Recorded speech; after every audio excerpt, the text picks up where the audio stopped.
if that fixed it, but usually if you end a video and start a video or turn off an equipment and start an equipment, it all gets better. So what I was talking about is creating a space between how someone else is reacting and how someone is acting, and then how are you reacting to it, and are you jumping into their doing. How's that, guys? Is it better? I guess we'll find out. So the energy this week has been very chaotic, and that contributes. Also a fantastic time to practice, to be in a space of your own inventory, and to see if it's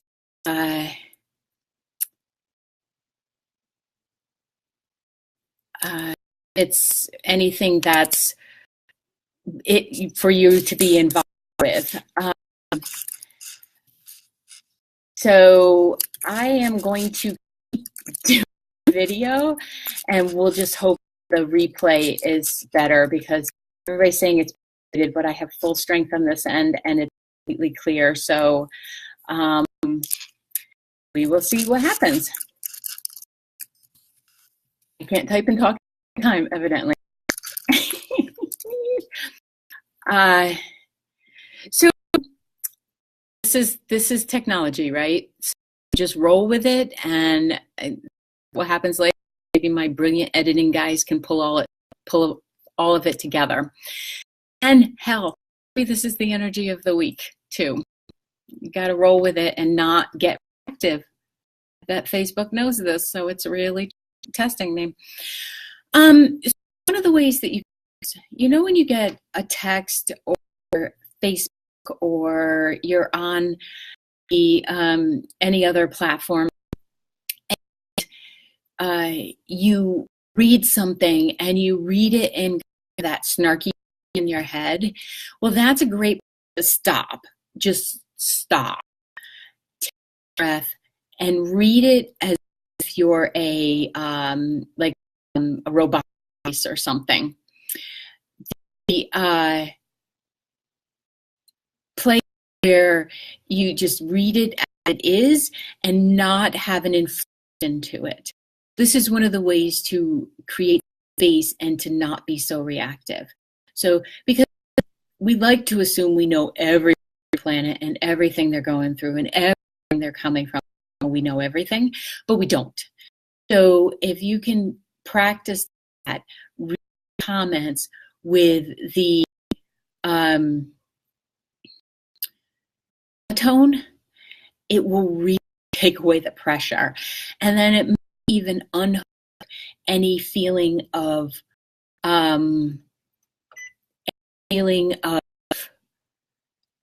reaction that you have, or discord, or even being pissed off.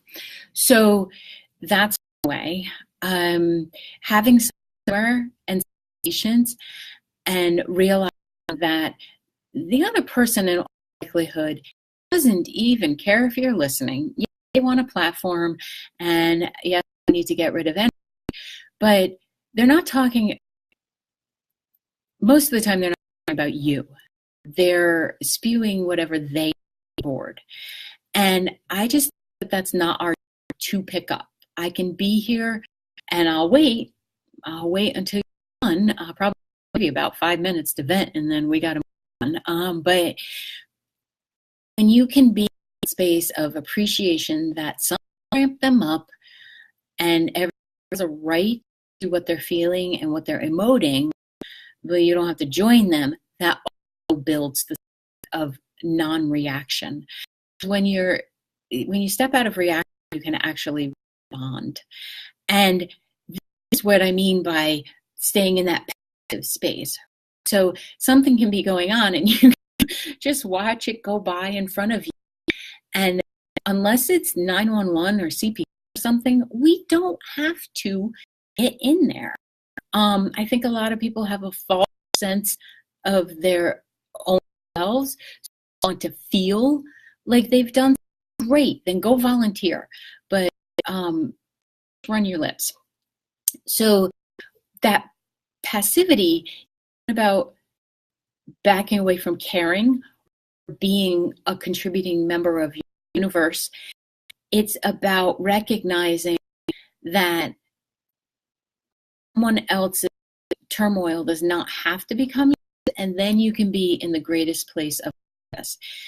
You can respond from a calm, from a collective, and maybe from an intelligent, let's hope for intelligence, please let's hope for intelligence, place where you're not running it against some old filter in your head where somebody didn't know you, or where your opinions weren't valid because it's not something that you do. You can actually be there and be of service. And this space of not so riled up about what happened to someone doesn't mean you don't care about your fellow person. It means that you care about the alignment of your own person, and in that calm space you can make an informed decision about, can I be of service here? Can I help? Or am I going to stir the pot more? And if I'm going to stir the pot more, is it the best idea for me to just exit stage left? I always go the wrong way. Take the exit. So those emails, those posts, text from someone, monotone. Read it in a monotone voice, and then monitor yourself and see if your response is. So when you are in that calm, centered space, it allows not only your soul, but your brain, your heart, your whole body to be in alignment. And in order to maintain alignment, we have to keep getting back to our own home space, our own GPS. And that means getting to the nitty gritty of what are your triggers, what do you still need to release, what program is still around in that brain of yours where you are bouncing anything that happens out there and you just want to put up your fist, you want to have a fight because you need to get that out of you. So take a look at that. You're not doing the world any service. You're certainly not doing yourself any service if you're not willing to look at what's underneath there that is ready to be released. So in this strive for observation, for appreciative passiveness, meaning appreciating what the other person is going through, and you may to say to them, I can see that has created some turmoil in you, but I'm practicing passive observation this week, so I'm not going to join you. And thank you for the opportunity. So sorry about the video that I could do anything because it looks good on this end, but evidently, you guys, it's not projecting. But if it doesn't come out so great, we'll replay it at some point in the week, redo it at some point during the week. And if you have questions about how to maintain that space, it's a dang good spiritual ab workout to be in that space, because it's going to take some practice and some strength from you not react, especially if these are old with family or partners or any of that. But if you can, and I trust you can, be committed to your own calm, healthy, humorous, playful play in this world, then you'll work on it. Because I'll tell you what, when you get to that space where you can watch something happening and not take it personally, people are funny. Actions are funny, and some of the stuff that people are wrapped up and then miss it, like on 90 seconds later, they're not even upset about it more. That, to me, is a waste of our vitality.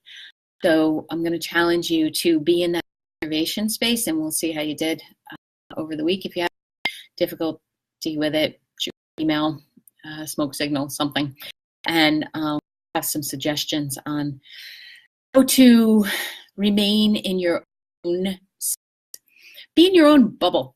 You interact with other people, but being in that space makes for delightful relationships. So a week of delightful relationships, and the replay of this is much clearer than the original. Hi, Margot. And I'll catch you all next week. Any questions? Anything you'd like me to? Feel free to shoot me a question or questions.